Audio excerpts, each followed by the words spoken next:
الحمد لله نحمده ونستعينه ونستغفره ونؤمن به ونتوكل عليه ونعوذ بالله من شرور أنفسنا ومن سيئات أعمالنا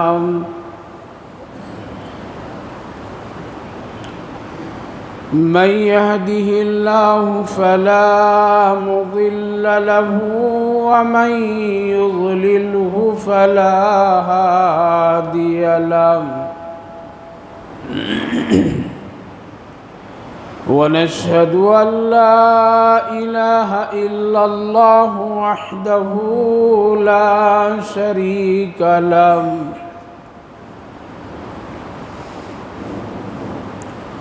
ونشهد أن سيدنا ونبينا وحبيبنا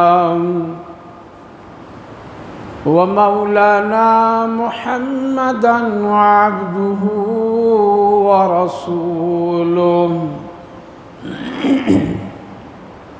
وصلى الله تعالى عليه وعلى آله وأصحابه أجمعين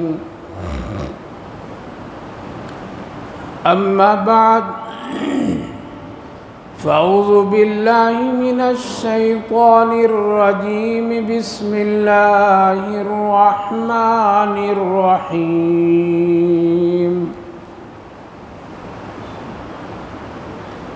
يا أيها الذين آمنوا توبوا إلى الله توبة نصوحا صدق الله العظيم وصدق رسوله النبي الكريم ونحن على ذلك لمن الشاهدين والشاكرين والحمد لله رب العالمين.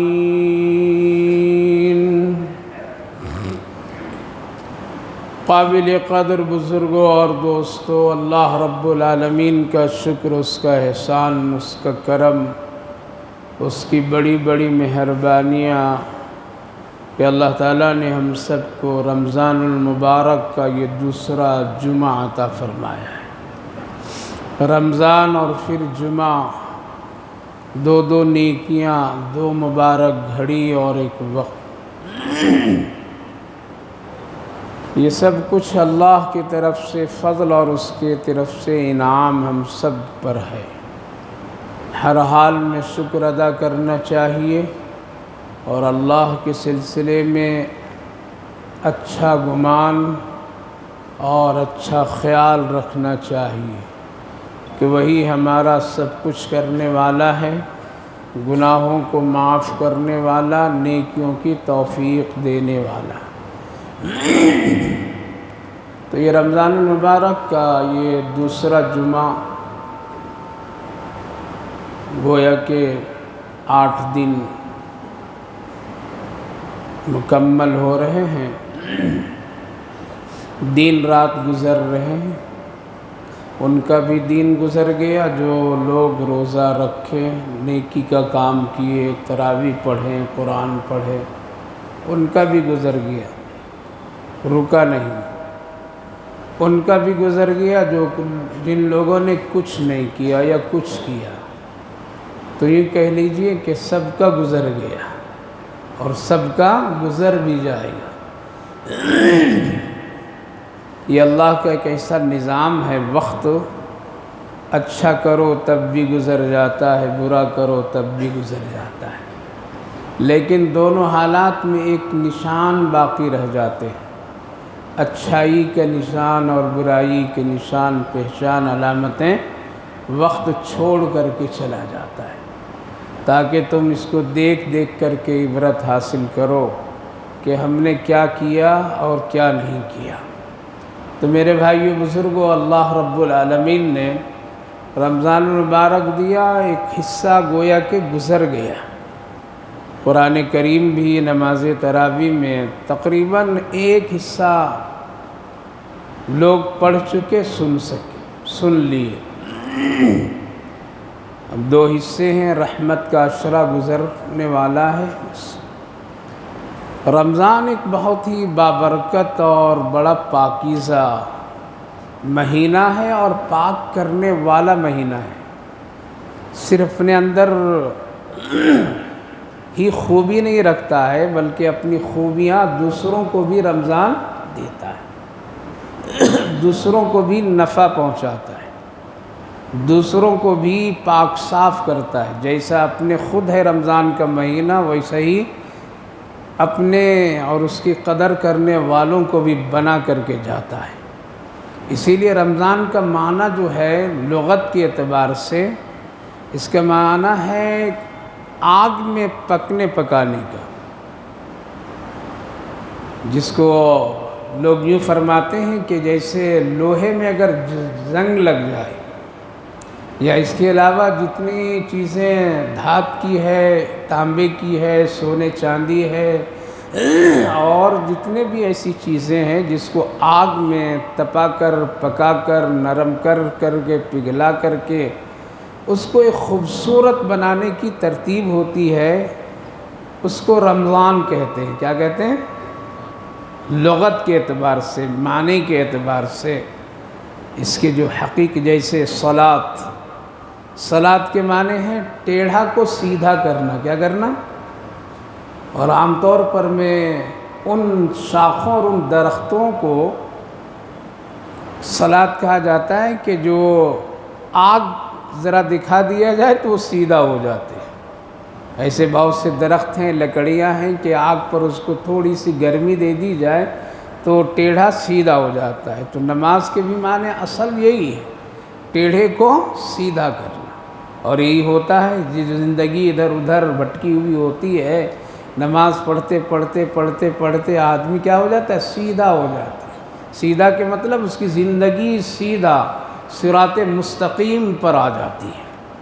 تو شریعت نے اور قرآن کریم میں جن الفاظ کو اللہ نے استعمال کیا ہے، وہ اس کے معنی اور اس کے حقیقت بھی سامنے ہے۔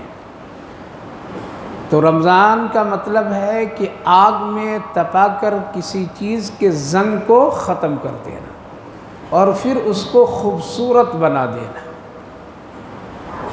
خوبصورت، لائق جاذبیت کو دیکھتے ہی ساتھ آدمی اس کی طرف لپک جائے، اس کو حاصل کرنے کی کوشش کرے، اس کے حسن اور اس کی خوبصورتی کی تعریف کرے۔ مثلاً گولڈ ہے، سونا ہے، وہ ایک شکل میں ہے، ایک بسکٹ کی شکل میں ہے یا اور کسی شکل میں ہے، ابھی وہ قابل دید نہیں ہے، قابل دید، قابل رشک نہیں کہ آدمی اس کو اس حال میں لے اور اس کو استعمال کر کے زینت اختیار کرے۔ نہیں، اگر کوئی آدمی سونے کے ایک ڈھیلے کو، سونے کے ایک بسکٹ کو خریدتا ہے اور وہ کہے گا کہ اس کو میں گلے میں لگانا چاہتا ہوں، تو دینے والا کہے گا اس پر کام کرنا پڑے گا، اس کو گلے کے ہار بنانے کے لیے اس کو بھی ہم کچھ کریں گے، اس کو استعمال کریں گے۔ کیا کریں گے آپ کو؟ اس کو میں آگ میں ڈالوں گا، اس کو پگھلاؤں گا، پگھلانے کے بعد پھر آگ میں جو پگھل جائے گا تو سانچوں میں ڈالوں گا، پھر اس کو ایک لائق بناؤں گا، پھر اس کے اندر میں نقش و نگاری کی کیفیت کروں گا، اس کی چھانٹ چھپائی اور بہت ہی اس کو مرصع یعنی چکنا جس کو کہتے ہیں، وہ اس کو کروں گا میں، پھر تب آپ لگا سکتے ہیں اس کو، ایسے نہیں آپ ڈال سکتے ہیں۔ تو 2 چیزیں ہو گئی، ایک ہے آگ میں پکانا، اس کی زنگ، اس کی گندگیوں کو صاف کرنا، دوسری چیز ہے اس کو قابل استعمال اور دیدہ زیب یعنی لائق اور خوبصورتی اور حسن پیدا کرنا، یہ 2 چیزیں۔ تو رمضان جو آتا ہے اور رمضان جو ہمارے اور آپ کے سامنے سے گزر رہا ہے، وہ ہمارے اور آپ کے لیے یہی کام کر رہا ہے۔ کیا کر رہا ہے؟ اندر سے وہ پکا رہا ہے، اندر سے ہمارے گناہوں کو کیا کر رہا ہے؟ وہ اس کو اس لائق نے بنا رہا ہے کہ جسم کے ایک ایک رگ رگ سے کیا ہو، وہ نکل کر کے باہر ہو جائے۔ یہی کام، اسی لیے روزہ صرف کھانے پینے ہی کا روک دینے کا نام نہیں ہے، روزہ پورے جسم کا نام ہے۔ آنکھوں کے بھی روزے، کان کے بھی روزے، اس لیے جن جن اعضاء سے گناہ صادر ہوتے ہیں ان سب کا روزہ رکھنے کا حکم ہے۔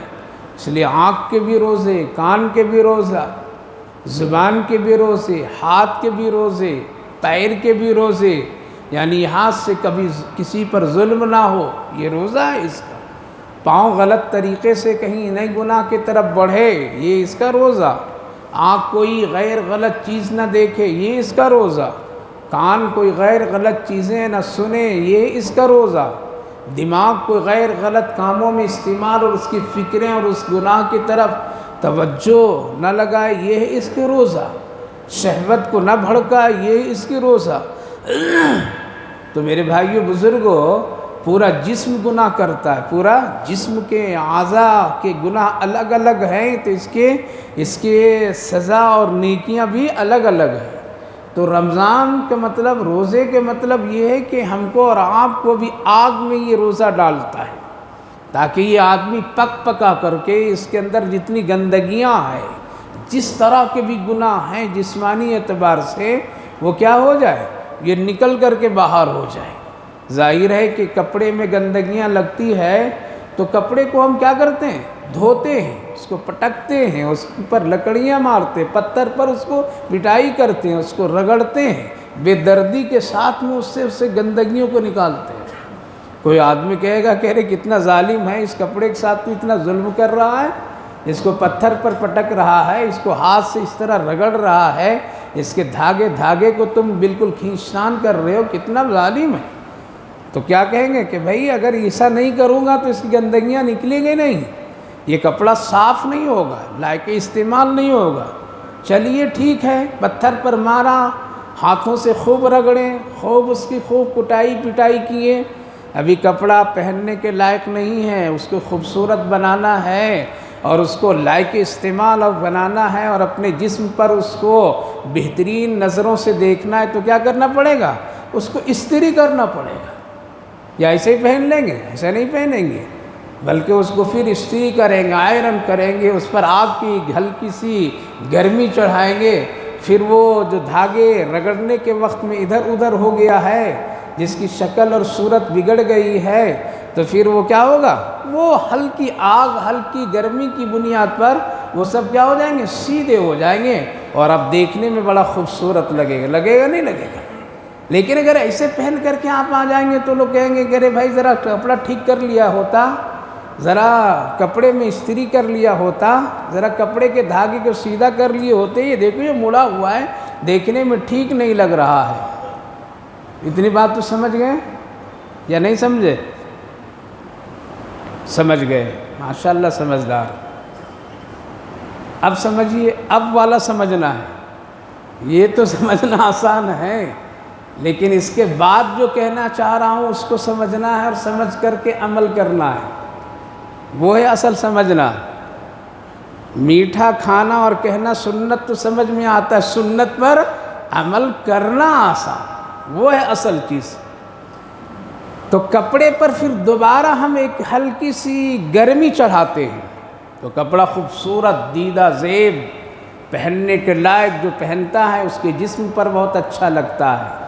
بس یہی دو حالات ہیں۔ رمضان جو آیا، روزہ جو آیا، ہم کو تپایا، کھانا بند، بیوی سے ملنا بند، جھوٹ بند، غیبت بند، حرام بند، فلاں فلاں بند، سب بند۔ جسم کو ذرا تپاؤ، جسم کو ذرا سزا دو۔ اب یہ جو روزہ ہم رکھ رہے ہیں جس کے اندر میں یہ پک پکا کر کے اس کے جسم سے اور ہمارے جسم سے گناہ نکلتے ہیں اور حالات ذرا کیا ہو جاتے ہیں، ذرا عجیب و غریب کیفیت ہوتی ہے، تو اللہ پھر اس پر ایک استری یوں کہہ دیجیے کہ اس کو ٹھیک کرنے کے لیے اس کو لیے کیا رکھا؟ توبہ رکھا۔ کیا رکھا؟ توبہ۔ تو ایک انسان کو خوبصورت بننے کے لیے کس کی نظر میں؟ اللہ کی نظر میں۔ دنیا کی نظر میں تو آج ہجڑے بھی اچھے نظر آتے ہیں، دنیا کی نظر میں تو آج ناچنے گانے والے سب سے اچھا نظر آتے ہیں۔ ہم دنیا کی نظروں کی بات نہیں کرتے ہیں، بلکہ اللہ کی نظر میں اچھا جچنے کے لیے، اچھا دیکھنے کے لیے، اچھا ہونے کے لیے دو کام بہت ضروری ہے۔ ان دو کاموں کے بغیر آپ اللہ کی نظر میں جچ ہی نہیں سکتے، آپ اچھے نہیں لگیں گے اللہ کی نظر میں، اللہ کے فرشتوں کی نظر میں بھی اچھے نہیں لگیں گے۔ آپ کتنے بھی کچھ کر لیں گے لیکن دنیا کی نظر میں اچھے لگ جائیں گے، دنیا والے تو آپ کو کہہ دیں گے کہ بہت اچھا، لیکن اللہ اور فرشتے اچھے نہیں کہیں گے، اللہ کے رسول نہیں کہیں گے۔ اس کے لیے دو چیزیں ہیں روزہ کے بعد، کتنے؟ روزہ رکھنے کے بعد دو چیزیں رمضان ہی میں کر لینا چاہیے، نہیں دیر میں کریں گے تب تک کہ پھر گرد جم جائے گا، پھر کپڑا خراب ہو جائے گا، پھر اس کی حیثیت بدل جائے گی، پھر اس نظروں سے گر جائے گا۔ لہذا روزے ہی کے درمیان میں، رمضان ہی کے درمیان میں دو کام اور کرنا ہے، اگر نہیں کریں گے تو پھر مسئلہ بگڑ جائے گا۔ وہ دو چیز کیا ہے؟ ایک کا نام ہے تقوی، ایک کا نام ہے توبہ۔ کیا ہے؟ یہ بھی سمجھیں، مشہور نام ہے، دو مٹھائی ہیں، بہت مشہور ہے، ایک تقوی ایک توبہ۔ اب تو ہم لوگ تو ایسے کھلاڑی ہیں مسلمان کہ عمل کرنے کے بجائے صرف نام رکھ دیتے ہیں، کوئی دنیا میں جنت دکان کا نام رکھ دیتا ہے، رکھتا ہے نہیں؟ گاڑی کا نام قصوہ رکھ دیا، واہ یہ کس کے نام ہے معلوم؟ یہ پیارے آقا حضرت محمد الرسول اللہ صلی اللہ علیہ وسلم کی سواری اونٹنی کا نام، گاڑی کا نام رکھ دیا، گانا چلا رہا ہے مسلمان، گانے لگا رہا ہے، قصوہ نام رکھ دیا۔ یہ جگاڑو مسلمان ہے، اسے لوگوں کو کچھ پتہ آتا نہیں، کہاں کہاں بے حرمتی، کیا کر رہے ہیں، کیا نام رکھ رہے ہیں۔ تو تقوی اور توبہ دو نام یاد رکھیے، تقوی اور توبہ۔ روزے کے بعد میں دو چیز اگر لائیں گے اپنی زندگی میں تب آپ اللہ کی نظر میں جچ جائیں گے، تب تو عید کے دن میں آپ کو بڑا انعام ملے گا، آپ کو دیکھ کر کے فرشتے بھی اش اش کریں گے، آپ کی طہارت اور پاکیزگی اندر ظاہر اور باطن سے وہ بہت خوش ہوں گے کہ دیکھو اس نے دونوں چیزوں کو اختیار کر لیا ہے، اندر بھی ٹھیک ہے باہر بھی ٹھیک ہے۔ تو روزہ رکھنے کے بعد میرے بھائیو بزرگوں یہ دو چیزیں لازمی ہیں، کریں اور کر لیں، دیر مت کریں، توبہ اور تقوی۔ اب پہلے توبہ کرنا ضروری ہے یا تقوی اختیار کرنا ضروری ہے؟ دونوں میں سے کیا کریں گے؟ ایک ہی ساتھ کریں گے؟ ایک ساتھ نہیں ہوگا، ایک ساتھ نہیں کر سکتے ہیں، دونوں کو آگے پیچھے کریں گے، دونوں کو آگے کرنا یا پیچھے کرنا۔ علماء بحث کی ہے اس پر کہ تقوی پہلے اختیار کیا جائے یا توبہ پہلے اختیار کیا جائے۔ فرمایا حضرت تھانوی علیہ الرحمہ اللہ اکبر کہ توبہ پہلے کیا جائے بعد میں تقوی اختیار کیا جائے، توبہ کے بغیر تقوی آ ہی نہیں سکتے۔ کوئی آدمی یہ کہے گا کہ نہیں دسترخوان پر ہم گوشت کو رکھ دیں گے پھر اس میں مسالے ڈالیں گے پکائیں گے نہیں تو ہم اس کو کھا لیں گے مزہ آ جائے گا، نہیں، بلکہ گوشت کو لذیذ بنانے کے لیے پہلے اس کو آگ میں تپنا پڑے گا، اس کو گلانا پڑے گا، اس کو آگ کی بھٹی پر رکھ کر کے اس کو ابالنا پڑے گا، جب وہ ابل کر کے تیار ہو جائے گا تو اس میں ذائقے لذیذ مسالے جات سب ڈالیں گے، پھر اس کو استعمال کریں گے، یہ ہے طریقہ۔ تو ابھی ہمارا اور آپ کا جسم کا گوشت پک رہا ہے، کس سے پک رہا ہے؟ گناہوں سے وہ نکل رہا ہے، روزہ اس کو پکا رہا ہے اور ہمارے اندر میں وہ کیفیت لا رہا ہے، اور یہاں تک کہ پھر مسلمان پہنچ جاتا ہے کیا کہتا ہے؟ بھائی ابھی جھوٹ اٹھ مت بولو، رمضان کا مہینہ، یہ کیا ہو گیا؟ یہ اندر سے پکا، اندر سے پکا، ابھی رمضان کا مہینہ، جھوٹ مت بولو، بعد میں کر لیں گے، یہ تو یہ جو کیفیت آ گئی ہے، یہ گوشت پک رہے ہیں، اب اس پر کیا لگانا ہے؟ اس پر مسالے جات لگانے ہیں، اس میں لذت حاصل کرنے کے لیے اس کو خوبصورت بنانے ہیں، اور پھر دسترخوان کو سجانا ہے۔ تو یہ دو چیزیں ہیں، ایک توبہ اور ایک تقوی۔ تقوی سے پہلے آپ کو توبہ کرنی پڑے گی۔ توبہ کے مطلب یہ ہے کہ اے اللہ اب گناہ نہیں کریں گے۔ جب گناہ کا وعدہ آپ کر لیں گے کہ نہیں کریں گے تو پھر کیا ہے؟ اللہ متقی بنا دیتا ہے۔ اور تقوی کرتے رہیں گے اور گناہ بھی کرتے رہیں گے تو آپ نہیں متقی بن سکتے ہیں، آپ نہیں متقی بن سکتے ہیں۔ دوا کا فائدہ اس وقت تک کہ نہیں جب تک کہ آپ پرہیز نہیں کریں گے۔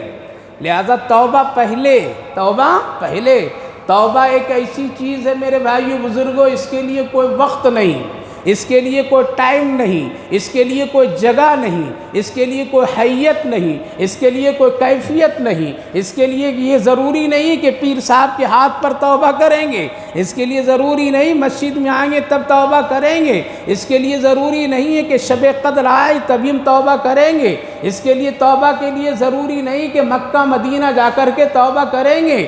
اس کے لیے کوئی وقت اللہ نے مقرر نہیں کیا، بلکہ یوں فرمایا جب تیرا دل چاہے توبہ کر، توبہ کا دروازہ ہمیشہ کھلا ہے، اور تم مجھے پاؤ گے توبہ کو قبول کرنے والا۔ انہو هو التواب الرحیم، جب تم پکارو گے توبہ کر کے میں حاضر ہوں۔ انہو هو التواب الرحیم، پھر ہم تمہاری شکلیں نہیں دیکھیں گے، وقت بھی نہیں دیکھیں گے، مقام بھی نہیں دیکھیں گے، جگہ بھی نہیں دیکھیں گے، دن رات کی گھڑیاں نہیں دیکھیں گے، صرف اندر کی کیفیت دیکھیں گے کہ یہ کیا کہہ رہا ہے۔ توبہ ہم انتظار میں نے شب قدر آئے گا اس دن بیٹھ کر کے توبہ کر لیں گے؟ نہیں، کتنے جوان چلے گئے قبرستان کے اندر اس انتظار میں کہ بوڑھا ہو کر کے توبہ کریں گے۔ کتنے بوڑھے چلے گئے قبرستان میں بزرگ اس انتظار میں کہ ذرا سکون کی زندگی ملے گی تب توبہ کریں گے۔ شیطان کہتا ہے کہ سب سے زیادہ میں رکاوٹ ڈالنے میں توبہ میں کام کرتا ہوں تاکہ انسان توبہ نہ کر سکے۔ ہم اس کو دلاسا دلا دیتے ہیں، امید دلا دیتے ہیں، گناہ کو خوبصورت بنا دیتے ہیں، گناہوں میں فائدے دکھا دیتے ہیں، پھر بندہ توبہ نہیں کر پاتا ہے۔ اس لیے میں توبہ کو روکنے والا اور اللہ توبہ کی توفیق دے کر کے توبہ کرانے والا ہے۔ اس لیے توبہ پہلے کیجئے، کیا کیجئے؟ توبہ پہلے کیجئے تب تقوی آئے گا، کیونکہ روزے کا جو اصل مقصد ہے وہ ہے لعلکم تتقون، تم روزہ رکھ کر کے متقی بننا، بدمعاش اور شریر نہیں بننا۔ تو پتہ یہ چلا کہ توبہ پہلے، توبہ جلدی کرنا چاہیے، دیر نہیں کرنا چاہیے، فوراً کرنا چاہیے۔ اللہ رب العالمین نے اس کے لیے بہت ٹائم اور وقت تو دیا ہے، لیکن کس کو کیا پتہ ہے، کس کو کیا معلوم ہے کہ کب ہم یہ موقع آئے گا یا نہیں آئے گا۔ اس لیے توبہ کے لیے وقت نہیں، توبہ کے لیے کوئی ٹائم نہیں۔ بستر پر بیٹھے بیٹھے توبہ کر سکتے ہیں، لیٹے لیٹے توبہ کر سکتے ہیں، گناہ کرتے کرتے بیچ میں روک کر کے توبہ کر سکتے ہیں، اور اللہ اس حال میں بھی توبہ کو قبول کر لیتا ہے۔ واقعہ کبھی سنایا ہوگا کہ حضرت امیر المومنین عمر فاروق رضی اللہ عنہ جب دوپہر کے وقت مدینے کے گلیوں سے گزر رہے تھے، باہر نکلے تو ایک نوجوان جو آ رہا تھا، شدت گرمی کا زمانہ، دھوپ کی کڑک، ہوا میں بھی گرمی اور شدت، لہذا اس حال میں وہ آ رہا تھا، بالکل جھولے آئے، کبھی ادھر کبھی ادھر۔ حضرت امیر المومنین دور سے دیکھیں سمجھ گئے یہ لگ رہا ہے کہ شراب پی کر کے آ رہا ہے، شرابی، تبھی تو چلنے کا انداز اس کا ذرا کیا ہے، بدلا ہوا لگ رہا ہے۔ کھڑے ہو گئے، وہ بھی دور سے دیکھا، لیکن دوسرا کٹنگ کا کوئی راستہ نہیں تھا۔ ایسا تھا کہ اس کو آنا تھا یہاں، چاہتے نہ چاہتے بھی آنا تھا۔ وہ سمجھ گیا کہ اگر پیچھے پلٹوں گا تو وہ آ جائیں گے، اور اگر نہیں جاتا ہوں تو پھر بھی مشکل مسئلہ ہے۔ کیسی کشمکش کی حالت میں حضرت امیر المومنین کھڑے ہیں کہ دیکھ لیں کیا ہے اس کی پریشانی، بھائی یہ ٹھیک ٹھاک سے چل نہیں رہا ہے۔ کھڑے رہے، وہ بھی سمجھ رہا ہے وہ آج تو پھنس گیا۔ سوچتا رہا اب تو جانا ہی پڑے گا. آیا لیکن کیا کیا؟ اوپر نگاہ کیا. اے اللہ اگر آج تو اپنا عمر سے بچا لیا نا مجھ کو تو کبھی بھی شراب نہیں پیوں گا، وعدہ کرتا ہوں. نماز پڑھی، رمضان تھا، رمضان کا مہینہ، مسجد پاک، اچھے کپڑے میں، اتنی سی بات کہا. کیا کہا؟ آج اگر عمر سے ہم کو آپ بچا لیجئے تو کبھی بھی شراب نہیں پیوں گا، یہ وعدہ میں کرتا ہوں آپ سے. اور اللہ یہ شراب کا باٹل ہے پھینکوں گا تب بھی میرے لیے مصیبت، رکھوں گا تب بھی میرے لیے مصیبت، تو ہی میری عزت بچا دے. اللہ اکبر. توبہ کیجئے، انتظار مت کیجئے کہ توبہ کر لیں گے تو پھر کل گناہ کہاں نہیں کر سکیں گے، توبہ کر لیں گے تو کل جھوٹ نہیں بول سکیں گے، توبہ کر لیں گے کل تو عشق مزاجی نہیں کر سکتے ہیں، توبہ کر لیں گے تو یہ کھیل تماشے کھلاڑیاں نہیں کر سکتے ہیں. ارے بھائی کرو، اللہ بنا دے گا کام. کھڑا ہے دو چیزیں میرے رب، ایک تو عمر سے بچا دیجئے اور یہ جو باٹل ہے پھینکو تب بھی مجرم بن جاؤں گا، وہ سخت سزا دیں گے. اور کیوں نہیں، جس کے راستے کو دیکھ کر کے اور جس کی شکلیں دیکھ کر کے شیطان بھی راستہ بدل دیتا تھا. ایک موقع پر احد کے پہاڑ پر کے قریب رسول اللہ صلی اللہ علیہ وسلم حضرت ام المومنین کے ساتھ اور ایک بچوں کو کھیل تماشا دکھانے والا دکھا رہا تھا. ام المومنین کہنے لگے یا رسول اللہ اگر آپ کہیں تو میں بھی ذرا دیکھ کر کے آ جاؤں بچے کے ساتھ. کہا کہ جاؤ، تیرا دل چاہے تو چھوٹے بچے ہیں دیکھ کر کے آ جاؤ. نبی کھڑے رہے، حضرت ام المومنین جانے لگی. ادھر سے حضرت عمر آ رہے ہیں. حضرت ام المومنین دیکھ لی عمر آ رہے ہیں، واپس آ گئی، دوڑتے ہوئے واپس آ گئی. کہا کہ کیوں واپس آ گئی؟ کہا کہ عمر آ رہے ہیں. تو ہنس گئے نبی اور یہ فرمایا واقعتاً میرے عمر سے شیطان راستہ بدل دیتا ہے تو کیوں نہیں بدلے گی؟ میرے بھائی بزرگ وہ عمر تھے. آج ہوتے تو ہم لوگ روز درہ کھاتے، ایک بھی نہیں صحیح سلامت رہتے. اللہ نے بچا رکھا ہے عزت. عمر سے بچا دیجئے اور میرے شراب کے باٹل کی بھی ذرا عزت رکھ دیجئے. آج کے بعد نہیں پیوں گا 2 قطرہ آنسو. پورا سمندر میں پانی بہانے والا عرش کا مالک لیکن اپنے بندے کے ایک قطرے کے قدر کرتا ہے کہ تم ندامت کے آنسو بہا دو، تیرے سارے گناہ اس میں بہا دوں گا میں. اب آ رہا ہے یہ بتلانا ہے کہ توبہ کے لیے کوئی وقت نہیں، توبہ کے لیے کوئی جگہ نہیں، توبہ کے لیے کوئی رمضان نہیں، توبہ کے لیے کوئی شب قدر نہیں، توبہ کے لیے کوئی مکہ اور مدینہ ضروری نہیں، توبہ کے لیے کوئی اچھے کپڑے اور پیر صاحب کے ہاتھ پر ہاتھ رکھ کر کے توبہ کرنے کی ضرورت نہیں. صرف دل کو پاک کیجئے، اللہ سے صحیح دوستی وعدہ کر لیجئے، آئندہ گناہ نہیں کریں گے، اللہ معاف کر دے گا. اور یہ موقع ہے، یہ سیزن ہے، ابھی گوشت اندر سے پک رہا ہے اور ہمارا جسم سے ابھی گناہ روز نکل رہا ہے. کبھی سحری کے وقت میں، کبھی تراویح میں کھڑے ہو کر کے پاؤں سے گناہ نکلتا ہے، پیٹ اور جسم کا گناہ روزے سے نکلتا ہے، آنکھ کی گناہ قرآن کے پڑھنے دیکھنے سے نکلتا ہے، کان کے گناہ قرآن کے سننے سے نکلتا ہے. میرے بھائیو بزرگوں، اور مال کی غلط کاریوں سے، زکوٰۃ دینے، صدقہ دینے، افطار کرانے سے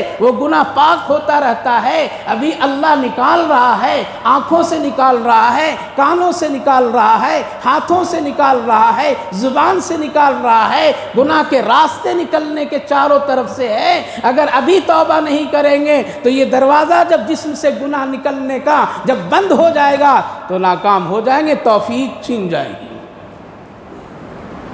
آیا بھاگے بھاگے قریب آ رہا ہے، حضرت عمر کھڑے ہیں آگے سامنے. اب تو ہو گیا مقابلہ، آمنا سامنا. کیوں بھائی ٹیڑھے میڑھے کیوں چل رہا ہے؟ شراب پی رکھا ہے؟ نہیں. بدماش لوگ جب ہوتے ہیں، جب پکڑ آ جاتی ہے تو ٹھیک ہو جاتے ہیں بالکل. ہیں ٹھیک ہو گئے نا؟ نہیں شراب پی رکھا ہے کہ نہیں امیر المومنین ایسا کام نہیں کرتا ہوں، میں نہیں پیا ہوں. پھر یہ چادر گرم کیوں اوڑھ رکھا ہے، کمبل کچھ چھپایا کیا ہے؟ نہیں، ایک دودھ کا بوتل رکھ رکھا تھا، اس کو چھپا کے لا رہا تھا۔ اللہ اکبر! کبھی اللہ کوئی بات زبان سے کہلا دیتا ہے تو وہ کر بھی دیتا ہے۔ وہ کیا کرتا ہے؟ کر بھی دیتا ہے، چاہے اسی وقت کرتا ہے یا کبھی دیر میں کرتا ہے، لیکن کر دیتا ہے۔ وہ محتاج نہیں ہے۔ ماں کی دعا 70 سال کے بعد بھی لگے گی، لیکن لگے گی۔ ماں کی بد دعا 70 سال کے بعد لگے گی تو لگے گی۔ باپ کی بد دعا اگر 35 سال کے بعد لگنا ہے تو اللہ لگا کر کے رکھے گا، اس سے تم بچ نہیں سکتے ہو۔ اور باپ کی دعا اللہ چاہے گا تو ابھی بھی تو کبھی بھی لگا دے سکتا ہے۔ یہاں تک کہ حدیث پاک میں ہے، ماں باپ مر کر کے چلے جاتے ہیں لیکن اس کی ہوئی دعائیں اس کے اولاد کو ملتی رہتی ہیں غفلت میں۔ اسی لیے تو آقا نے فرمایا تھا رمضان مبارک میں، وہ آدمی ہلاک ہے، وہ آدمی برباد ہے، اس کے لیے جبریل بد دعا کیے، محمد عربی آمین اس پر کہیں کہ جن کے ماں باپ مل جائیں اور پھر وہ جنت نہ بنا سکے تو اس سے بڑا بدنصیب کوئی نہیں ہے۔ جس کے پاس میرا نام آ جائے اور جس کا پاس میرا ذکر ہو اور وہ آدمی مجھ پر درود شریف پڑھ کر کے بخشش و مغفرت محمد عربی کی شفاعت حاصل نہ کر سکے تو اس سے بڑا بدنصیب امتی کوئی نہیں ہے۔ اللہ کے رسول نے فرمایا، ممبر پر چڑھتے چڑھتے سیڑھیوں پر آ گیا سامنے، نہیں دودھ کا بوتل، کہا کہ دودھ کی بوتل چھپانے کی کیا ضرورت ہے، دکھاؤ نکالو۔ بندہ نکالا تو قسم خدا کی اٹھائی کتاب، اللہ اکبر! رب کتنا خیال رکھتا ہے، ہم سوچتے ہیں وہ نہیں سن رہا ہے، وہ غافل ہے۔ نکالا تو شراب کے بوتل دودھ میں اللہ بدل کر کے رکھ دیا تھا۔ حضرت عمر کہنے لگے کہ پھر دودھ ہے تو چھپانے کی کیا ضرورت؟ جب آنکھوں سے اپنی توبہ کی مقبولیت اور قبولیت دیکھا یہ گنہگار شرابی، تو اب اس سے یقین ہو گیا میری دوستی ہو گئی کس سے؟ اللہ سے ہو گئی۔ اب جب اللہ مجھے دوست بنا لی، اب عمر بھی کچھ نہیں کر سکتے، اسی لیے اب سچ بولی دوں۔ کہا کہ چھپانے کی کیا ضرورت تھی یہ؟ کہا کہ اب صحیح بولوں، اس لیے میری دوستی ہو گئی اللہ سے۔ جس کی دوستی اللہ سے ہو جاتی تو دنیا کی کوئی طاقت اس کو ہلا نہیں سکتی، اور اگر دوستی نہیں ہوگی تو کتنا دنیا کے چودھریوں سے دوستی کر لو، سب تجھے جوتے کے نیچے رگڑ کر کے رکھ دیں گے۔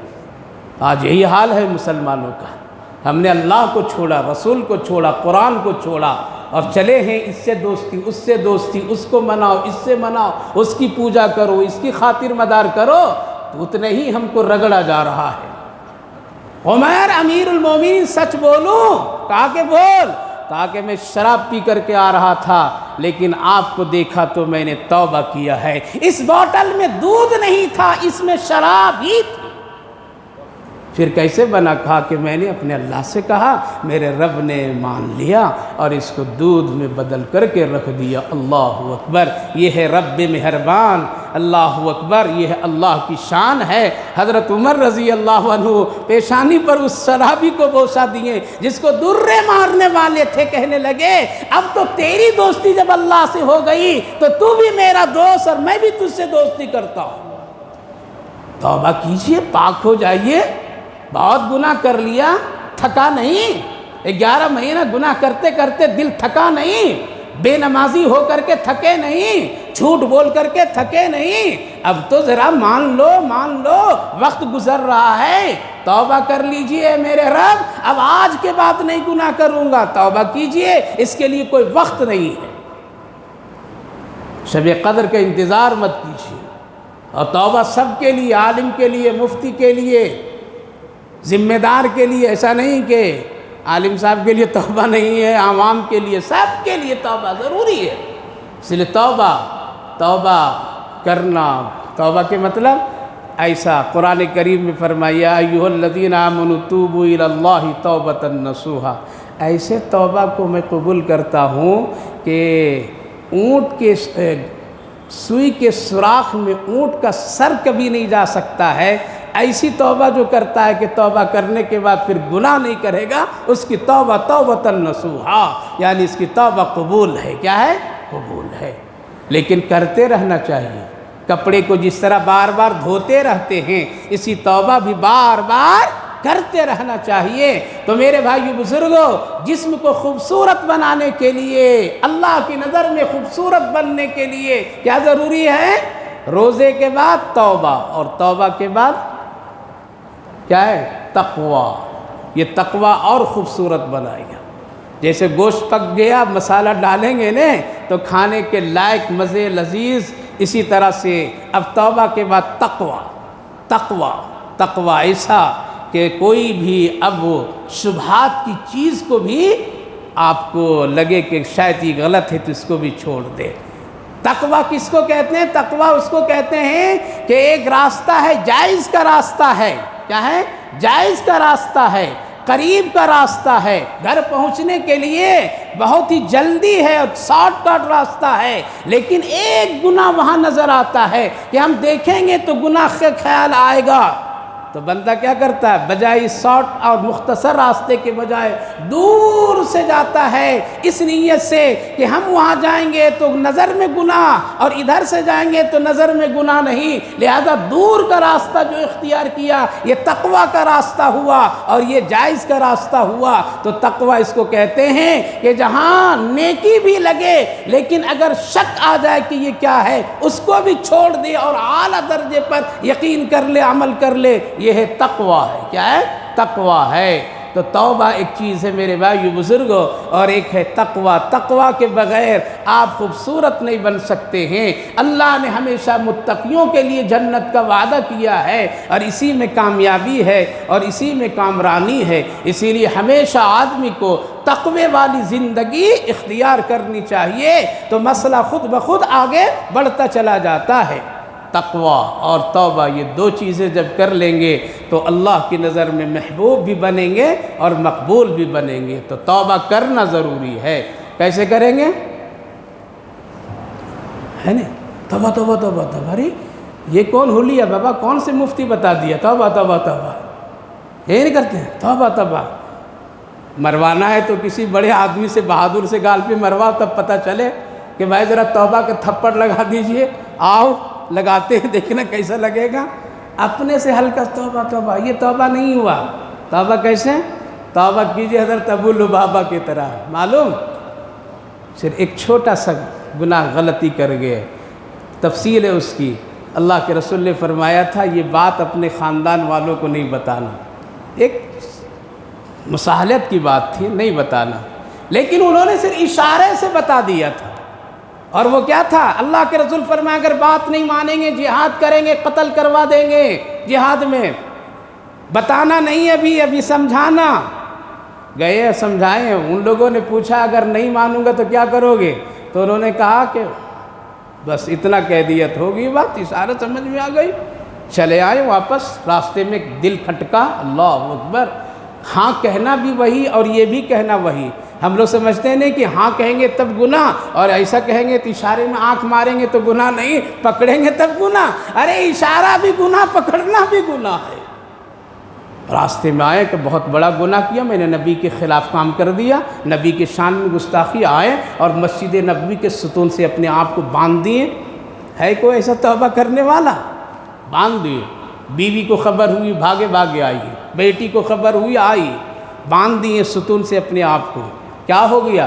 کہا کہ میں نے غلطی کی اور نبی کے سلسلے میں ایسا کر دیا ہے، اسی لیے جب تک میری توبہ وہاں سے قبولیت نہیں ہوگی میں آزاد نہیں ہوا، چاہے زندگی بندھا ہوا رہ جاؤں۔ بندھ گئے کتنے دن؟ 7 دن تک۔ بیوی بھی تھی، ضرورت پر کھول دیتی تھی، بیٹی کھانا لاتی تھی، کھلا دیتی تھی، اللہ اکبر۔ ایسا کوئی گھر ہے؟ اب تو زانیوں کو بھی سپورٹ کرنے والے ہم لوگ ہیں۔ بیٹا زنا کر کے آ جائے گا ہم لوگ سپورٹ کرتے ہیں، قتل کر کے آئے گا ہم اس کو سپورٹ کرتے ہیں، ہمارا بیٹا کچھ نہیں کیا ہے، پاک صاف ہیں۔ یاد رکھیے گنہگار کی حوصلہ افزائی مت کیجئے، گنہگار کو سمجھائیے، نصیحت کیجئے، لیکن حوصلہ اس کو مت دیجئے تم نے بہت اچھا کیا، اگر تیرے حوصلے سے اور گناہ کیا تم بھی اس کا مجرم بنے گا۔ بیوی کھلاتی تھی، بیٹی کھلاتی تھی 7 دن تک کے۔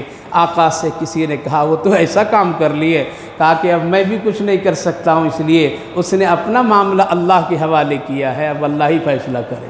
نبی بھی گزرتے تھے تو وہ نہیں کہتے تھے یا رسول اللہ معاف کر دیجئے، نہ، کہا کہ اللہ کے حوالے۔ 7 دن گزر گئے میرے بھائیو بزرگوں، توبہ بتا رہا ہوں، چھوٹی سی لغزش پر ہم لوگ تو پوری زندگی گناہ پہ گزار رہے ہیں، صرف اشارے کے گناہ پر 7 دن ستون سے بندھ گئے۔ 7ویں دن تہجد کے وقت میں قرآن کریم کے 9ویں جز میں آیت نازل ہوئی سورہ انفال میں، ان کی توبہ کی قبولیت کی۔ حضرت نبی کریم نے بلایا حضرت بلال کو دوسرے کو کہ جاؤ سنا دو خوشخبری۔ حضرت انس بن مالک سنے خوشخبری، کہا کہ یا رسول اللہ ابھی اعلان کروں؟ کہا کہ نہیں، ذرا رک جاؤ، فجر کی اذان ہونے دو۔ جب ان کو خوشخبری سنائی گئی، مکہ مدینے میں کوہرام سے مچ گیا، ارے یہ کیسا شخص جس کی توبہ عرش سے قبول ہو گئی۔ اللہ نے وہاں سے پیغام بھیج دیا۔ لوگوں نے کہا کہ توبہ تیری قبول ہو گئی، کھول دوں؟ کہا کہ وہاں سے قبولیت ہوئی ہے، دربار رسالت سے ابھی نہیں منظوری ہوئی ہے، جب تک کہ اللہ کے رسول اپنے ہاتھ سے نہیں کھولیں گے اس وقت تک کہ میں نے آزاد ہوں گا۔ اسی لیے 2 معاملہ، ایک اللہ ایک رسول۔ اللہ راضی ہوا ہے، لیکن اللہ کے رسول مجھ سے راضی ہیں یا نہیں ہے؟ ہم کہتے ہیں ایک ہو جائے تو چلے گا، کم نہیں چلیں گے، ربی بھی ہونا اللہ بھی ہونا۔ اللہ کے رسول کے پاس لوگ گئے، کہا کہ یا رسول اللہ ایسا کہہ رہا، کہا کہ رکو میں نماز کے لیے نکلتا ہوں، اس وقت اس کو کھول دوں گا۔ آقا نکلتے ہیں، سلام کرتے خود رسول اللہ صلی اللہ علیہ وسلم، سر جھکا کر کے حضرت ابو لبابہ ہے، نبی اپنے دست مبارک سے رسی کو ہٹاتے ہیں، دائنے ہاتھ میں ہاتھ ڈالتے ہیں اور پکڑ کر کے اپنے ممبر کے سامنے لے جاتے ہیں اور لوگوں سے کہتے ہیں اے لوگوں، سچا توبہ کرنے والا انسان دیکھنا ہے تو اس کو ابو لبابہ کے دیکھ لو، جس کے عرش سے اللہ نے توبہ کی قبولیت بھیج دیا ہے۔ اور آپ نے آیت پڑھ کر کے سنائی، قسم خدا کی صرف وہ توبہ اپنے لیے ذریعہ نہیں بنے، آج بھی مسجد نبوی میں ایک ستون اللہ کے رسول نے بنا دیا ہے جس کا نام ہے ستون ابو لبابہ، اور یوں فرمایا اس ستون کے پاس میں یا اس ستون کے نام لے کر کے اگر کسی نے دعا کر لیا توبے کی تو اللہ اس کی بھی توبہ کو قبول کر لے گا۔ توبہ کیجئے، ڈٹیے نہیں، ڈٹ جانا یہ شیطان کا کام ہے، توبہ کر لینا حضرت آدم علیہ السلام کا کام ہے۔ میرے بھائیو بزرگ، کون نہیں جانتا ہم گنہگار ہیں؟ کون نہیں جانتا ہماری نگاہیں خطا کی ہے؟ کون نہیں جانتا ہم جھوٹ بولے ہیں؟ کون نہیں جانتا ہے کہ ہم بدکاری کے شکار ہو گئے ہیں؟ کون نہیں جانتا ہم نے غیبت کی ہے؟ جاننے کے باوجود بھی اگر توبہ نہیں کر رہے ہیں تو گویا کہ آپ اللہ سے مقابلہ کرنا چاہتے ہیں، تو پھر اللہ بھی تیار ہے، روح نکالے گا، جنازہ اٹھائے گا، قبر میں ڈالے گا اور پھر میدان محشر میں گناہوں کو پردے کھولے گا اور اس وقت میں رسوائی ہوگی، تب پتہ چلے گا میں توبہ کر کے آیا ہوتا تو آج عزتیں ملتی۔ اس لیے رمضان المبارک میں 2 چیزیں بڑی اہم ہے۔ روزہ تو رکھ رہے ہیں اللہ کے شکر اور توفیق سے، تو اب اس کو خوبصورت بنائیے، اور خوبصورت بنانے کے لیے کپڑے کی ضرورت نہیں ہے بلکہ توبہ اور تقوی کی ضرورت ہے۔ کیا ہے؟ توبہ اور تقوی کی ضرورت ہے۔ تو انشاءاللہ ہر ایک آدمی ارادہ کر لیجئے کہ ہم رمضان سے پہلے بلکہ ابھی توبہ کر لیں گے، دل میں کر لیں گے، اللہ مدد ضرور کرے گا۔ اللہ آپ کو بھی توفیق دے۔